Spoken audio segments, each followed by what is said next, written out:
New York, the Grand Royal Hotel, America's biggest charity gala, was about to begin. More than 500 millionaires, Hollywood celebrities, and famous politicians were waiting for billionaire Ethan Blackwood to announce a historic $100 million donation. Outside the ballroom, a poor single mother named Sophia Walker stood quietly with her 8-year-old son, Noah. She wasn't there for money. She wasn't asking for charity. She only wanted 5 minutes with Ethan. Noah had a rare heart disease. His surgery deadline was only 3 days away. As Sophia entered the ballroom, security stopped her. People laughed. Phones came out. Someone whispered, "She probably came here to beg." Ethan looked at her, then coldly said, "People like you don't belong in my world." Security escorted her outside. Before leaving, Sophia looked directly into Ethan's eyes and said, "One day, you'll wish you had listened." She disappeared into the rain. Cliffhanger. That same night, a video of the incident exploded across social media, and millions of people wanted to know, who was this woman? Nestowed. The entire country criticized Ethan. His company's stock started falling. Journalists began investigating Sophia. Then, an old retired doctor recognized her face. 22 years earlier, Sophia had anonymously donated part of her liver to save a teenage accident victim. That teenager was Ethan Blackwood. He never knew the identity of the woman who had saved his life. When Ethan opened the hospital records, his hands started shaking. Everything was true. The woman he had humiliated had once saved him. Cliffhanger. But when Ethan rushed to find Sophia, she had already disappeared. For the first time in his life, money couldn't solve Ethan Blackwood's problem. He had spent decades believing that every obstacle had a price, and every problem had a solution if enough money was placed on the table. But this time, the woman he desperately needed to find had disappeared without leaving a single trace. The very next morning, Ethan cancelled every business meeting on his calendar. Board members were shocked. Investors waited for explanations. But Ethan no longer cared about billion-dollar deals. There was only one thing on his mind: finding Sophia Walker. Within hours, he hired the country's best private investigators. He contacted senior police officials and requested their assistance. His security team reviewed thousands of hours of surveillance footage from the charity gala. Every taxi company in the city was questioned. Every nearby hotel was searched. Even helicopters scanned rural roads, hoping to spot the old blue sedan Sophia had been seen driving after leaving the event. At the same time, Ethan launched a nationwide social media campaign. Her photograph appeared on television. News anchors appealed to viewers for information. Radio stations repeated her name every hour. A reward of $1 million was offered to anyone who could help locate her. Thousands of tips poured in, but every lead ended the same way. Nothing.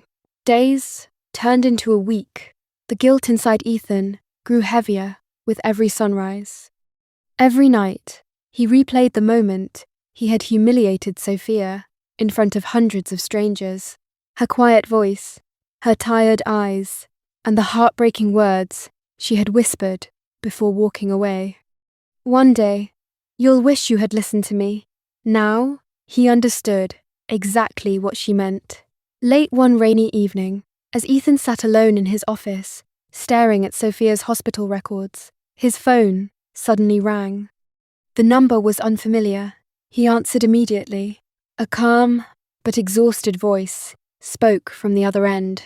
"Mr. Blackwood, my name is Emily. I'm a nurse at Green Valley Community Hospital." Ethan stood up instantly.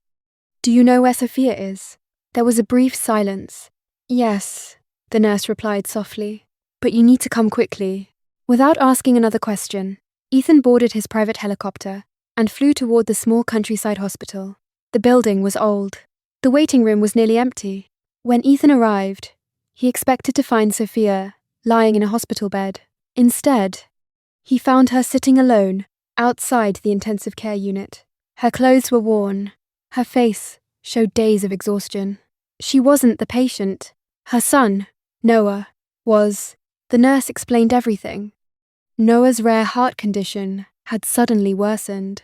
His heart was failing much faster than doctors had predicted.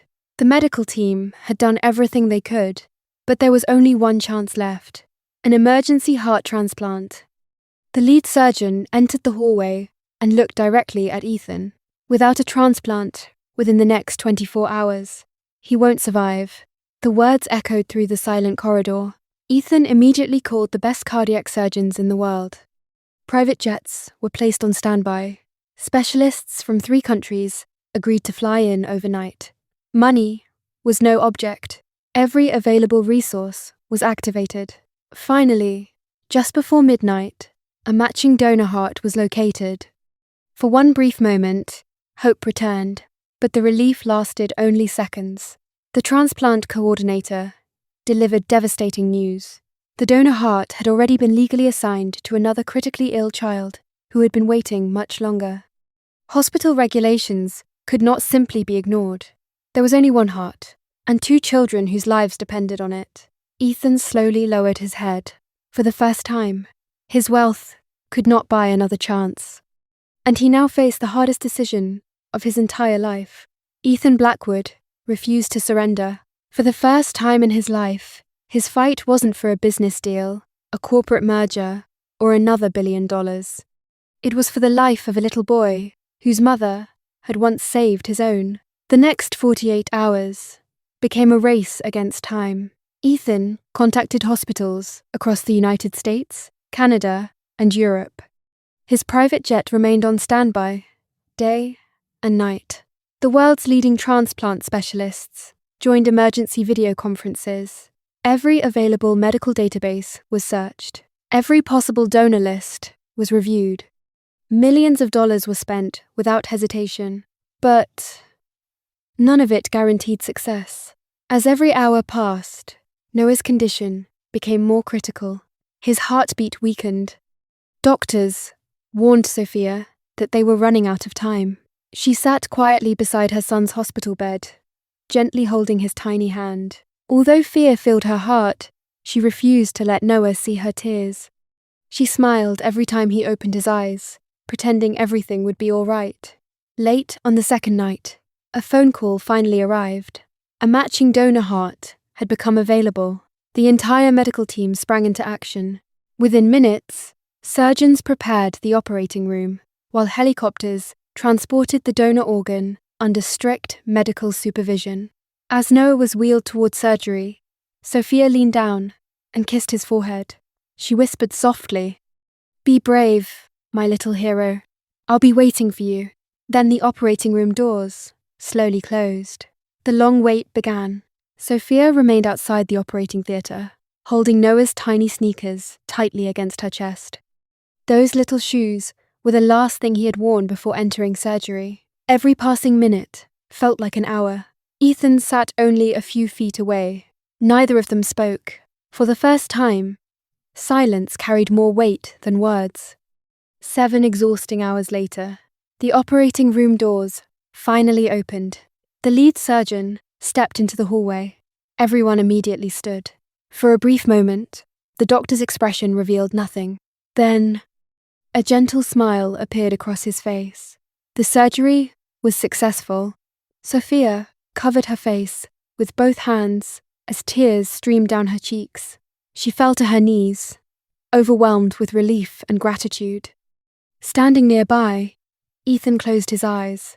Tears rolled silently down his face, not because he had used his wealth to make the impossible happen, but because he had finally learned a lesson no amount of money could ever teach.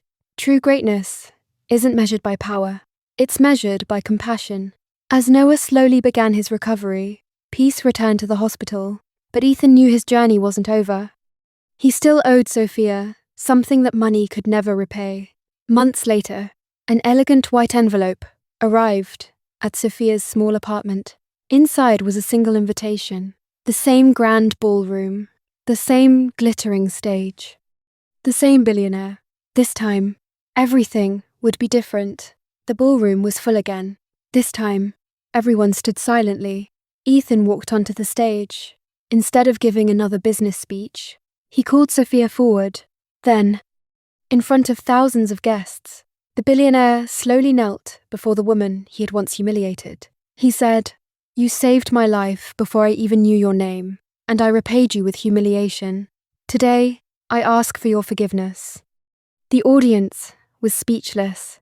Sophia smiled. She forgave him. That night, Ethan announced the largest charitable healthcare foundation in the country's history. Every child from a low-income family would receive life-saving treatment, free of cost. Above the entrance of every hospital funded by Ethan, one sentence was carved into stone. "The greatest wealth is not measured by what you own, but by whose life you choose to change." The audience stood and applauded, not for the billionaire, but for the woman who taught him what humanity truly means.